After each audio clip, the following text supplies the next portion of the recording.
Oramos, hermanos. Buen Señor y Dios, te damos muchas gracias porque nos concedes llegar a esta meditación de tu palabra. Concédenos aprender y conocerte más, y que las seguridades de tu amor sean una realidad para nosotros el día de hoy. En el nombre de Jesús, amén. Amén. Pueden sentarse, hermanos.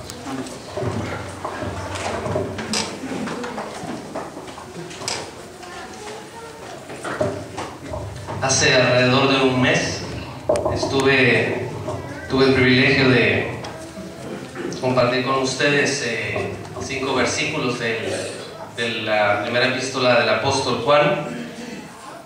Y si me acompañan con la vista, el capítulo 1, versículos 5 al 10, que fue lo que estudiamos en aquel entonces.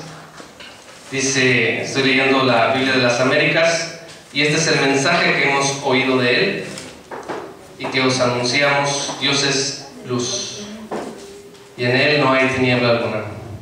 Si decimos que tenemos comunión con Él, pero andamos en tinieblas, mentimos y no practicamos la verdad.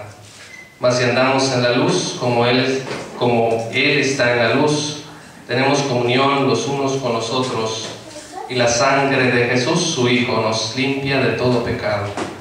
Si decimos que no tenemos pecado, nos engañamos a nosotros mismos, y la verdad no está en nosotros. Si confesamos nuestros pecados, Él es fiel y justo para perdonarnos los pecados y para limpiarnos de toda maldad. Si decimos que no hemos pecado, le hacemos a Él mentiroso, y su palabra no está en nosotros. Y el versículo que acabamos de leer dice: hijitos míos, os escribo estas cosas para que no pequéis.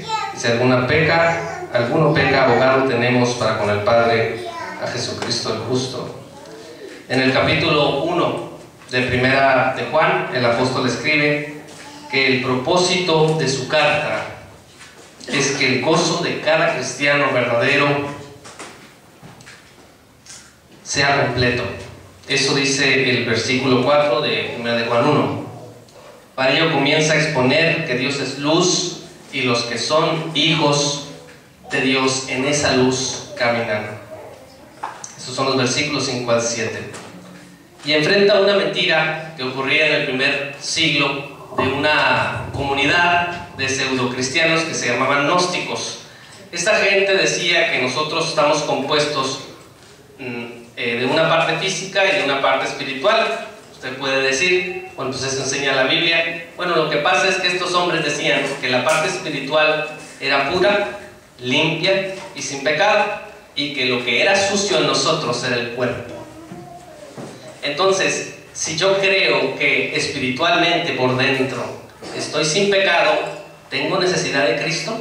La respuesta sería que no, porque no necesito ser limpiado de nada, porque por dentro soy puro.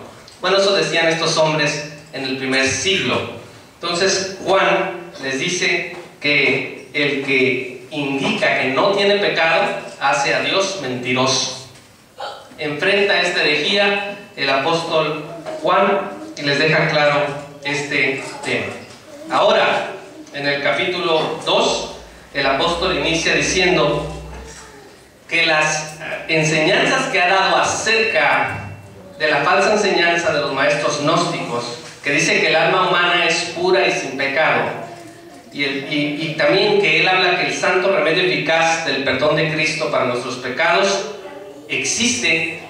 Él está escribiendo este versículo 1 del capítulo 2 de 1 de Juan para que no pequemos. Es notable que Juan, al hablar del perdón de nuestros pecados y de la limpieza de toda maldad que la sangre de Cristo obra sobre los que creemos, lo esté haciendo con el propósito de que no pequemos. Algunos dirán cínicamente que en la iglesia se habla del perdón para que salgamos de aquí un poquito aliviados de nuestra conciencia y el resto de la semana estemos practicando el pecado una y otra vez. Y así tienes un montón de gente que dice que los que nos reunimos aquí somos unos hipócritas. Bueno, el apóstol Juan aquí, al hablar del perdón de pecados de los verdaderos cristianos, lo hace para que no pequen. Y he sido muy insistente, 3 veces que lo repito, porque esto es muy revelador, ¿sí? A veces podríamos pensar, lo que le tienes que hablar a la iglesia es el infierno. Bueno, el infierno es algo que se debe predicar, pero dicen, ¿quieres que no pequen? Amenázalos con el infierno. Bueno, en este caso el apóstol Juan está escribiendo que Dios a través de Cristo nos puede limpiar de toda maldad, y esto lo escribo para que no pequen. No pierdan de vista ustedes que esta epístola está escrita para los verdaderos cristianos, ¿sí? Yo pudiera, por ejemplo, aquí hablar acerca del infierno y empezar a, iba a decir amenazar, pero no es la palabra correcta, empezar a hablar del infierno para que algunos de ustedes se mueran de miedo, ¿sí? Bueno, en este caso, fíjense el apóstol cómo hace el planteamiento. A un verdadero cristiano no tiene caso que le hables no tiene caso que lo amenaces o que lo apercibas del infierno, porque el que es salvado eternamente lo es. Es decir, que una vez que Cristo nos salva, nunca jamás podremos estar sujetos a ninguna condenación, ¿sí? Entonces no pierdan de vista eso. Juan está escribiendo a los cristianos, no a los cristianos nominales, a los verdaderos cristianos. Por eso les habla del perdón y la limpieza continua de Cristo, y Juan no tiene miedo de que sus oyentes vayan a tomarlo como un pretexto para pecar. El apóstol no tiene miedo. El apóstol no dice, si yo les hablo del perdón de Cristo, ellos lo que van a hacer es que van a empezar a practicar el pecado. No, Juan no tiene miedo de hablarles de la limpieza del pecado, del perdón de los pecados. ¿Por qué? Porque sabe que está hablando con cristianos verdaderos. ¿Me siguen en eso? Él sabe que los cristianos, al ser perdonados, dejan de practicar el pecado por amor al Señor que los limpió con su sangre. En nuestra iglesia debemos reconocerlo, no todos son cristianos. ¿Por qué afirmo esto? ¿Por qué estoy seguro de esto? ¿Porque veo el corazón de ustedes? No. Porque Cristo mismo enseñó, y qué bueno que nuestro hermano Ucielito, en la exposición que hace en la Escuela de Formación Cristiana, refirió la parábola del trigo y la cizaña, ¿sí? Que dice que la iglesia estaría compuesta por hijos de Dios, verdaderos hijos de Dios, y por infiltrados del enemigo. Si usted quiere estudiar leer esta porción, habría que ir a Mateo 13, versículos 24 al 30. Entonces, tú nunca te vas a encontrar con una iglesia que solo esté compuesta por verdaderos cristianos. Esta utopía lo creen las sectas, que se la pasan pregonando que en su membresía nada más están los puros, ¿sí? Nosotros nomás, acá en mi iglesia, acá puros cristianos verdaderos, ¿no sé? No es cierto, porque Cristo dijo que eso no va a pasar. La iglesia es, por una parte es militante, que somos los que estamos aquí, y por otra es la triunfante, la que está en el cielo ya. Allá en el cielo la iglesia triunfante sí está compuesta sola y únicamente por verdaderos cristianos. Pero aquí en la tierra hay una revoltura, ¿sí? Hay cristianos verdaderos y personas que no son cristianas verdaderamente. ¿Dónde? En las iglesias locales. Y compartíamos nuestro hermano Cielito y su servidor con uno de nuestros hermanos que estamos discipulando, que hace unos días que la iglesia puede tener en su membresía personas que hayan sido recepcionadas como miembros y sin embargo no estén regeneradas de verdad. Y tú dices, hermano, ¿cómo es posible que aceptes a la membresía a una persona que no sea cristiana verdaderamente? Bueno, es que la iglesia recibe una profesión de fe, de buena fe, ¿sí? Nosotros no podemos hacerle la manita de coche a nadie y estar seguro, ¿sí? No podemos nosotros hacer eso. Nosotros decimos, ¿crees en esto? ¿Crees en aquello? ¿Crees en esto? Por eso a veces en la iglesia hay tanto escándalo cuando uno de los miembros cae en pecado, en un pecado de escándalo. Pues mira, pues que no era cristiano. Bueno, también los cristianos podemos caer en pecados.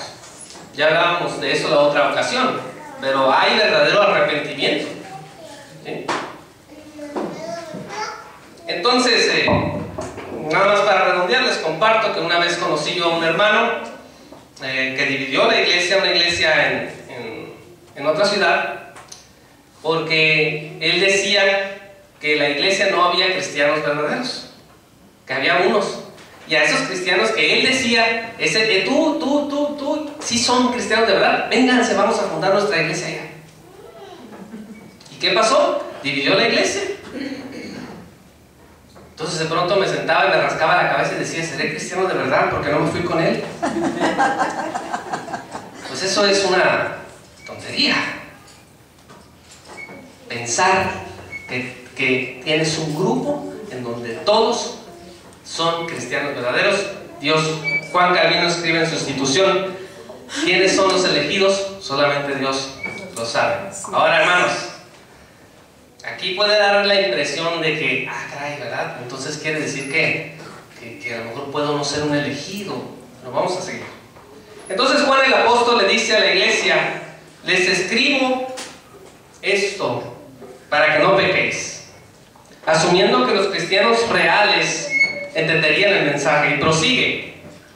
Si alguno peca, alguno de los verdaderos cristianos, dice, si algún verdadero cristiano peca, abogado tenemos para con el Padre a Jesucristo el justo. Un abogado pues, es alguien que defiende a otro cuando está siendo acusado por algo. Los tribunales terrenales así son. Ahora, ¿quién es nuestro acusador? Nosotros leemos sobre esto en Apocalipsis capítulo 12. Si ustedes ven en Apocalipsis 12 es el versículo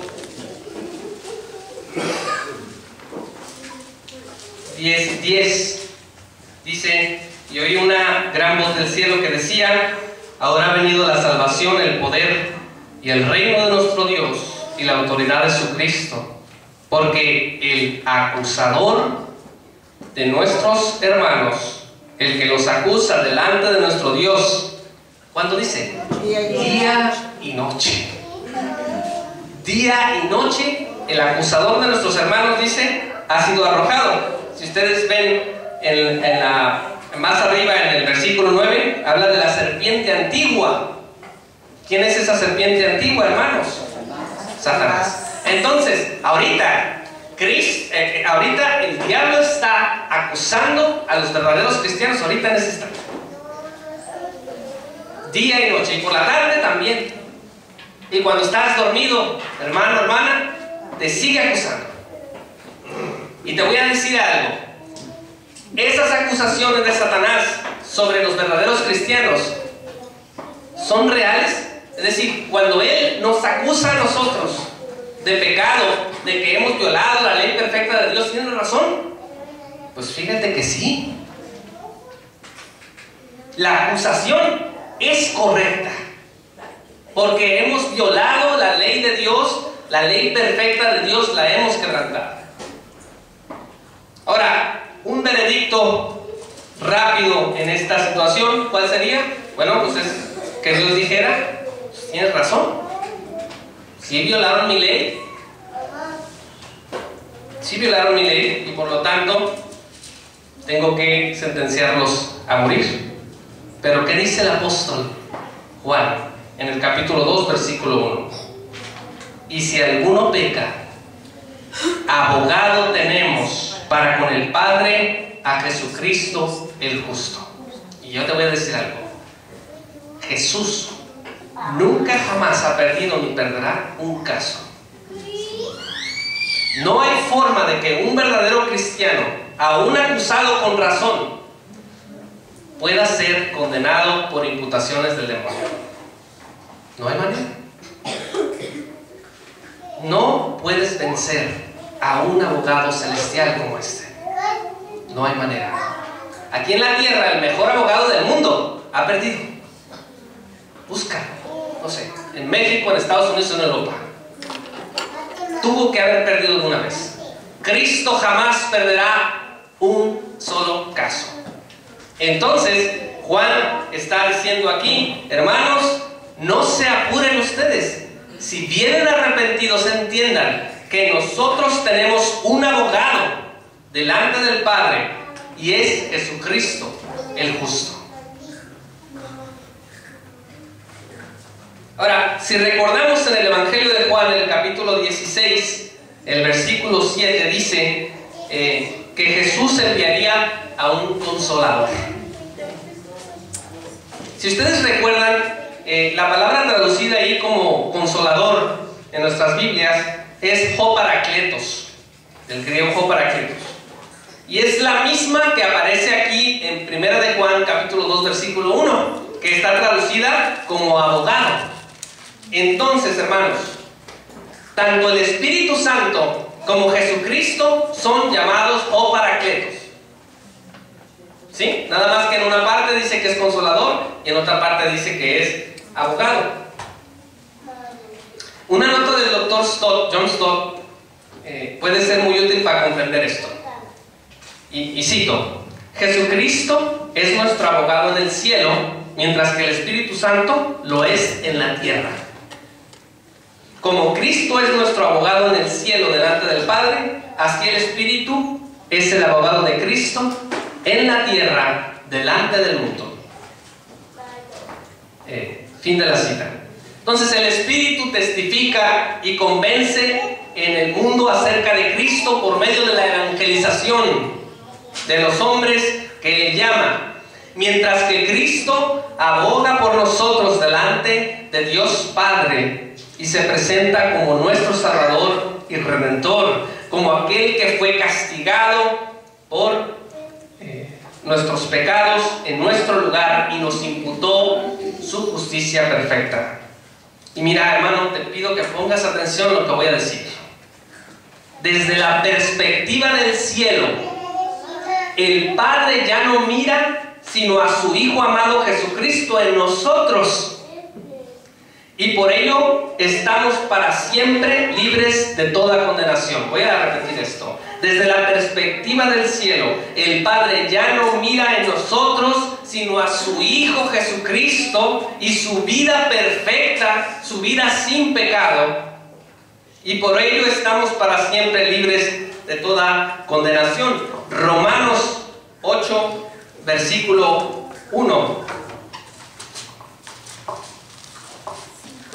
Lo voy a compartir con ustedes. Dice: por consiguiente, no hay ahora condenación para los que están en Cristo Jesús, los que no andan conforme a la carne, sino conforme al Espíritu. No hay ahora condenación para los que están en Cristo Jesús. Esta es, mis amados hermanos, la mejor noticia que nos pueden dar en esta vida terrenal. Puedes comparar esto con noticias cuando, por ejemplo, te dicen en un diagnóstico que ya no estás enfermo, cuando te dicen que alguien que amas se ha salvado de la muerte. Bueno, esas son noticias que nos dan a nosotros una alegría que no podemos con ella. O que alguien ha terminado su semestre bien, un estudiante que está exento de un examen, etc. Todas son buenas noticias, pero esta noticia de que ya no hay condenación para los que están en Cristo Jesús es la mejor noticia que una persona en este mundo puede tener. gente en agonía, gente a punto de morir en los hospitales o en las camas de sus hogares, a veces esta es la última noticia que recibe. Y es la mejor. No recibe, sabes, te vas a recuperar, ¿no? Va a morir, muere en ese momento. Pero antes de morir, recibe la noticia que por medio de la fe, cuando realmente es regenerado este hombre o mujer enfermos, agonizantes, recibe la mejor noticia, que está a unos instantes de ver de cara a cara al Señor. Te pregunto ahora, hermano, cuando escuchas hablar del perdón de pecados en la iglesia, o lees en tu Biblia acerca de la gracia salvadora y de las riquezas de la misericordia de Dios, ¿te sientes más firme y resuelto para no pecar? ¿Te ocasiona esto un gozo por el amor recibido en la cruz, que es tan grande que estás decidido a vivir santamente de ahora en adelante? ¿Estás tan contento de escuchar que estás perdonado eternamente, que aborreces el pecado y no quieres tener nada más que ver con él? Si es así, bienaventurado eres. O dime, amigo, al hablar del perdón, ¿te sientes un poquito libre de tu conciencia? ¿Un poquito menos sucio? ¿Un poquito menos juzgado por la palabra? ¿Un poquito arrepentido? ¿Un poquito feliz? ¿Será que no te sientes perdonado aún porque sigues practicando el pecado? O peor aún, ¿será que te importa poco tener al menos este incomparable amor y esta increíble paciencia que Dios tiene para contigo? Que no temes morir hoy mismo y presentarte ante el divino tribunal, estando aún muerto en tus pecados y delitos, y no poder clamar esta promesa de 1 de Juan 2:1, llegar a la presencia de Dios para ser juzgado sin tener como a Cristo como tu abogado.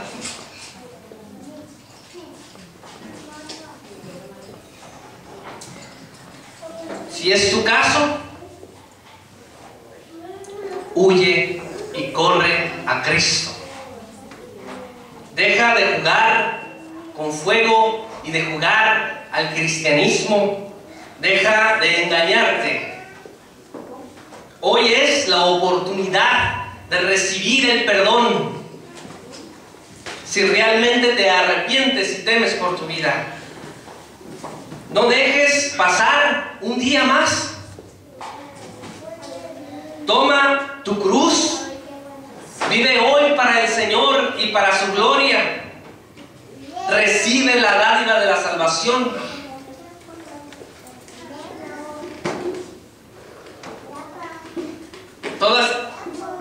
Puedes haber atravesado una vida llena de dudas acerca del carácter cristiano de tu vida. Si es tu caso, corre ahora mismo. No esperes más tiempo. Hoy es la oportunidad de recibir la dádiva de la salvación. En el Progreso del Peregrino, el puritano Juan Bunyan pregunta, al principio del libro dice: ¿qué tengo que hacer? ¿Qué tengo que hacer? Tengo una carga encima, no puedo con ella. Temo que si me muero voy a irme al infierno. Dime qué tengo que hacer. Se encuentra el evangelista le dice: ¿ves aquella luz que está allá? Ve y toca esa puerta cuando llegues allá, y allá te van a decir qué hacer.